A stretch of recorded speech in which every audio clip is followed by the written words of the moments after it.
So, as a medico legal expert, our role comes in after they are, either apprehended for the what do you say, for the act.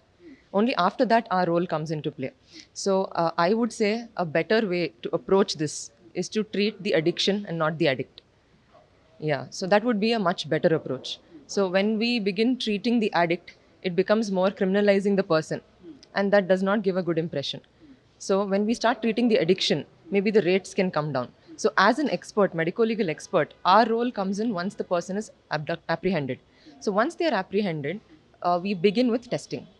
So testing starts with either their blood or their urine, and we run a panel of tests to figure out what exactly might be the drug that they have consumed.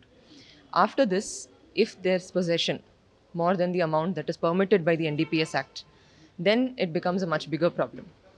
Whereas if it is just possession for personal use, then it is a smaller problem. So depending on that, it is two different things now.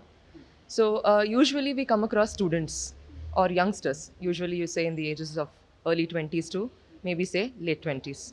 These are the people who are commonly in possession of drugs.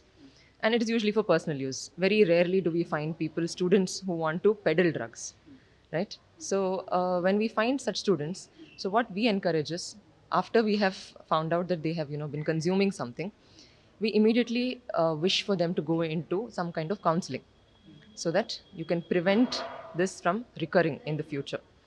So, counseling is step one. Step two would be to involve their family or maybe some loved ones so that you can have some support.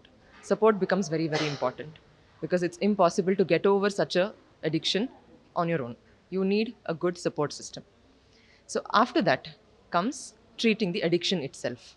So this is a long process and it has drug therapy, then we have behavioral therapy, and we have other things that we use to treat the addiction.